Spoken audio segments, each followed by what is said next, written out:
الرحيم. الحمد لله رب العالمين، والصلاة والسلام على أشرف الأنبياء والمرسلين وعلى آله وأصحابه أجمعين. أما بعد، تلاوة القرآن وم أدب داده چې مونږه په خپلو معمولاتو کې د قرآن د تلاوت لپاره یو وخت یو مقدار د قرآن د خاص کو او په هر سموده کې ختم کو د قرآن مجید. او د دې مبارک کې حدیث کې دومره راغلي دي چې امام ترمذی رحمت الله علیه او حدیث ذکر کړی دی د عبد الله ابن عمر رضی الله عنه په روایت سره. آی کی راضی نبی علیہ الصلوۃ والسلام عبد الله ابن عمر رضی الله عنه ته ارشاد فرمایو چې په سلويخت ورځې کې د قرآن ختم کوا.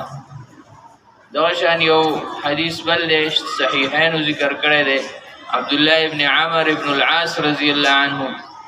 هغه فرمایي نبی علیہ الصلوۃ والسلام ما ته ارشاد فرمایو چې د قرآن لولا دا په 10 ورځې کې، بیا فرمایل چې په 10 ورځې کې، بیا فرمایل چې په 10 ورځې کې، او بیا فرمایل چې په 9 ورځې کې، او بیا راته دا وی چې د 9 نه کمومو. نو مونږه خپل ژوندونو ته خپل معمولاتو ته غور وکړو چې مونږه قرآن له څومره وخت ورکړی دی. د سلويختو ورځو نه زیات نه دي ایثارول پکار، خو د قرآن ختم پکار دی چې مونږ په سلويختو ورځې کې خامخا په تلاوت د قرآن باندې یو ختم کوو. نو مونږ څه کوو؟ صرف او صرف په روژې کې راته قرآن رایادېږي. د روژې نه علاوه مونږ د خپلو معمولاتو نه بالکل قرآن ایستی دی، د قرآن تلاوت هم ایستی دی. صرف او صرف ټول وخت مونږ فضولیاتو له ورکړی دی چې دغې فضولیاتو نه مونږ راوځو، قرآن مجید له وخت ورکو. صحابه کرامو به معمول دا 9 ورځې کې به قرآن مجید ختماو. 9 منزلونه دي په قرآن کې، د ورځې به یو منزل وي.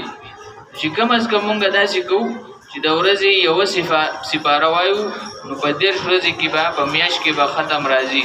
او د یوې سپارې دپاره هم مونږ دا تقسیم کولی شو چې هغه یوه سپاره مونږ په 15 واړو منځونو باندې تقسیم کړو. د یو منځ پسې لږ تلاوت کړو، بل منځ پسې لږ تلاوت کړو. خو هلو چې کله مونږ دې طرف ته متوجه شو، دې له اهمیت ورکړو، نو هلو به دا کار اسانېږي. الله دې مونږ له عمل کولو توفیق